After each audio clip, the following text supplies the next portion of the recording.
嗱，如果你離開咗呢個步驟咧，你整出嚟嘅芥菜點整都有苦澀味嘅。嚟啦，哥哥仔教你煲個靚湯，鱈魚骨煲芥菜。芥菜啊三元里嗰帶有啦，適宜咧做蠔油芥菜膽啊。呢隻叫做水東芥，潮州啊汕頭嗰邊多啲嘅。佢豐收嘅時候咧比較老啲啊，佢哋一般要嚟醃鹹酸菜。但係有一種咧醃鹹酸菜嘅時候咧冇晒葉嘅，淨係得個框嘅。我哋喺屋企食都一樣。呢個大嘅芥菜葉咧，佢偏甘涼啲嘅，苦澀味，想個湯靚咧，我哋就唔要個菜葉啦，裁一裁呢個水東芥菜嘅膽，冇嘅葉唔要，要翻啲嫩嘅，食起上嚟咧佢就唔會有澀味啦。個菜膽嗰度偏嫩啲嘅，佢好快腍嘅。咁咧呢個菜膽啊食起上嚟好靚，一開二。你驚佢大嚿嗰頭咧一開四，呢個水東芥菜就好靚啊！燒豬骨煲啊，煲淋大芥菜啊，你就好貴啊！有人生炒嘅，生炒水東芥咧佢有些少澀味嘅。將切好咗個菜啊，蔬菜一定要洗。你想佢近青綠啊，落些少鹽落去，咁佢就冇咗嗰個苦澀味啦。嗱咁浸住佢，唔係淨係肉啊要飛水嘅，菜都要飛水啊，落些少嘅食用油，跟住咧大水滾擺佢落去。水東芥菜咧佢有一種味澀澀地嘅，但係有啲朋友唔中意，而且呢個湯咧佢飲落去冇咁靚仔，因為用鹽水浸過嘅菜啊，灼一灼佢，你一家放落已經有個芥菜味出嚟噶啦。水東芥菜你唔飛水，苦澀味啊，你始終都保留住喺度，你就唔靚啦。因為呢個湯你唔需要佢個菜點青綠，你需要佢冇苦澀味就得啦。等於你出去食燒骨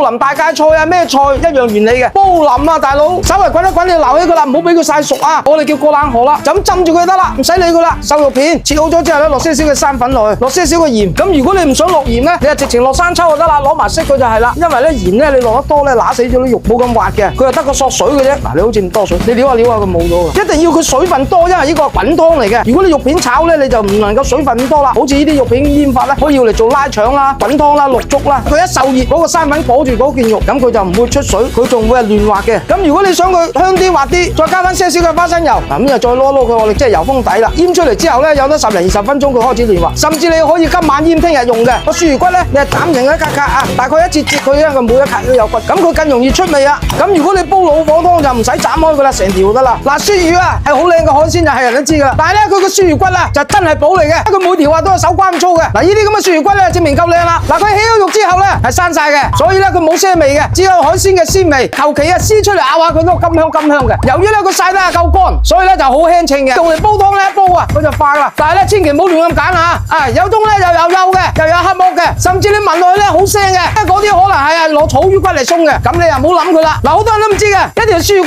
骨佢比我哋飲下嘅牛奶佢膠原咧仲要多，嗰啲鈣非常之豐富嘅，但係俾老人家嗰啲轉彎位嘅地方，咁你就真係要補佢啦。嗱，如果靚嘅鱈魚骨咧，一煲佢散嘅，如果你好似我咁做咧，嗰啲湯咧就奶白濃稠嘅，平時咧可以嚟煮下麵，甚至你可以嚟煲老火湯，一樣咁靚，而且冇難度嘅，你就咁當個大地魚食法得啦。嗱，你哋平時喺屋企備翻喺度，真係好正，個鑊略熱就得啦，唔使太大嘅。我哋將個鱈魚骨擺佢落去唔好落油住乾烘，你當佢大地魚咁烘就得啦，千祈唔好太早落油啊，因為你落油咧佢會燶噶，燶少少就唔怕，唔好太燶。落油之前一定要落薑薑嘅作用咧可以去腥去燥，你就將個火收慢佢。所以嗱，我哋落些少油嘅，嗱咁佢係香啦。如果你冇啲焦香感咧，佢唔夠香嘅，跟住開翻大火佢灒手。嗱，朋友記住加滾水，唔好加凍水啊！哇，你睇香到，佢些少嗰啲窿唔怕噶，你一陣煲咗佢咧，嗰啲鱈魚骨有些少黑嘅，佢都煲到你唔黑噶啦。趁住呢個時候咧，我哋加紅蘿蔔，你有白蘿蔔亦都可以落白蘿蔔嘅，落紅蘿蔔咧就甜啲。咁你又唔使落蜜棗啦，你想佢呢個湯靚，你冚住佢2分鐘佢就白啦，滾咗佢10分鐘左右啦，10零分鐘都得嘅。奶媽又咪走出街，哇，好香啊大佬！我哋將咁靚嘅菜保持青綠，灼過佢冇咁結啦，係咪？你擺佢落去，呢個重點啦，瘦肉慢慢落啊，唔好先落瘦肉啊，瘦肉一淥就熟就得噶啦。如果唔係佢唔滑嘅，呢個湯就好清甜好潤噶啦。我哋要落鹽啦，唔使滾耐啊，滾得耐咧你冇晒口感啊，太腍啦。跟住將個瘦肉擺佢落去，瘦肉咧要落之前一定要撈勻佢，有生粉裹住佢嘅，係嘛？如果你大力推佢甩翻啲粉，你咪唔滑。唔使煲得太腍㗎，呢啲菜太腍咧，你就變咗唔係三滾湯啊！你冇咗兆頭啊，唔過癮啊，變咗煲淋芥菜啦嗰時候。呢啲咁嘅燒煮晒嘅湯又夠骨又夠乜，放啲芫荽落去，增加個湯味。嗱，唔使等到10月啊，而家食芥菜一樣咁甜啊，又爽又味啊，啖湯先係靈魂嚟嘅，鹹先得嚟啊，仲有果糖甜味。你話用魚煲嘅湯啊，有咩辦法唔靚啊？仲要係深海嘅魚，仲要加埋啲大芥菜落去，真係一級享受嚟㗎。如果你識食啊，你跟我咁整啊，細蚊仔啦、大人啦、老人家啦，一定中意嘅。邊個話整芥菜啊有苦澀味啊？只不過你識唔識咁整嘅啫嘛，開算啦。